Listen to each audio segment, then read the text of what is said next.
As you can see behind me, the fire that's going on right now is being contained by multiple fire departments. So it's the holiday season.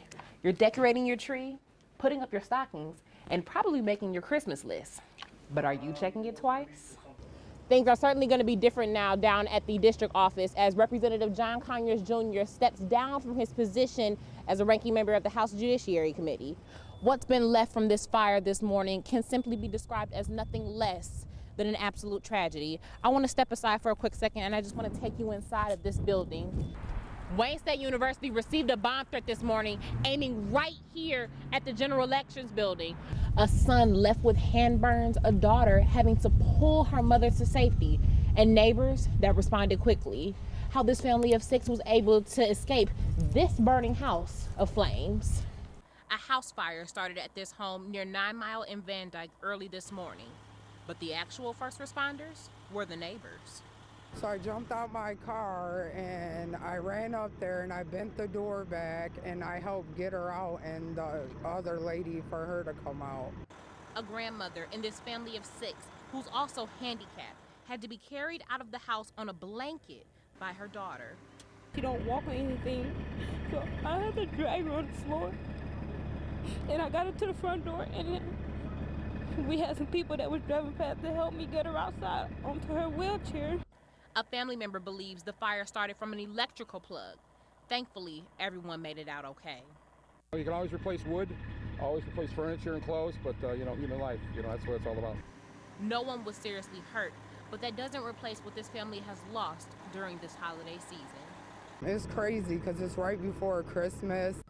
In Warren, Michigan, I'm Jazlyn Lindsay, Local 4. It's that time of year again. Jingle bells, hot cocoa, lights, and Christmas trees. It's also the time for more emergency calls due to house fires. One local expert shares his tips on how you can keep your holiday cheer from going up into flames. So it's the dryness of the tree that's starting these Christmas fires. Lieutenant Maximitz of the Dearborn Heights Fire Department says some common mistakes people make when it comes to Christmas decorations are overloading the circuits. They got one plug that's handy, so they're plugging everything into that one plug and they're running a lot of strains of lights. He also suggests to plug up your lights before putting them on the tree. Plug them in, you look at the lights, if half the strain works, there are fuses in the plug end of it. You can open that up, you can replace a fuse. And if the lights still don't work? Throw them out, go buy some new ones. Your family safety's paramount this time of year. There's a few simple household items that should be on everyone's holiday checklist. First, smoke detectors. Smoke detectors nowadays, they come with a 10-year lithium-ion battery. So the old adage was you change your clocks, you change the batteries. No more of that anymore. A 10-year working smoke detector for only $10 at Home Depot. But this is a carbon monoxide detector. This is more for furnaces in the wintertime, they kick on. And lastly, an item that isn't just for firefighters. Fire extinguishers. A lot of people keep it underneath the kitchen sink. And if the fire gets too big, don't try to do a fireman's job. Don't do our job for us, get out. Always keep your back to an exit. Nearly $900 million is spent every year due to house fires, leaving families with nothing. It's just a situation, we don't want to do that Christmas Day or Christmas season. In Dearborn Heights, I'm Jazlyn Lindsay, Local 4. Welcome back to Local 4. Time for sports with Jazlyn. And Jazlyn, Michigan basketball looked pretty good today. They did. It was a great day today. Big Ten opener for the Wolverines at Chrysler Center, taking on the Hoosiers of Indiana. This one, a tale of two halves. First half, Michigan lead is already at 12. Xavier Simpson misses a 3, but Charles Matthews is there to clean it up. He had 8. Michigan cruising on. Later in the first, Duncan Robinson drives the lane, but kicks out Jordan Poole. He knocks down the tray ball. The freshman had a career day. Michigan led by 13 at the half. Second half, Indiana fights back, but the Wolverines respond nicely. Another 3 by Jordan Poole. He finishes with a career high of 19. Michigan led it 52-38. Later in the second, Mo Wagner fakes the shot, passes, gets it back, and hits the mid-range jumper, a little pick and pop. He had 13. Michigan beats a good Indiana team, 69-58.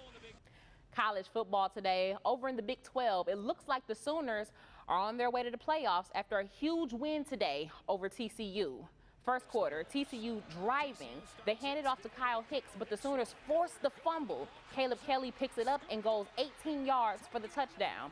Oklahoma led it 10-zip. Third quarter, Oklahoma adding to their lead. Baker Mayfield throws it deep to Michael Jones.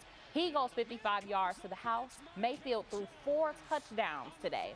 Oklahoma wins it 41-17. Finally, the Lions are on the road, taking on Baltimore tomorrow. Basically, a must-win. You know who they could use? Calvin Johnson. I caught up with him yesterday. He's in town for a video shoot at the Silverdome, and I think he's pretty comfortable in retirement. It's been good, you know, got my entrepreneurial hat on, I guess you could say, you know, going into business with some friends and, you know, just trying to make smart business decisions. And Sounds like he's doing pretty well. Yeah, I think he's doing well. You know what? I think he could still catch some passes from Matthew Stafford. Oh, yeah. The Lions could use him. All right, thank you, Jazlyn. Stick with us on Local 4.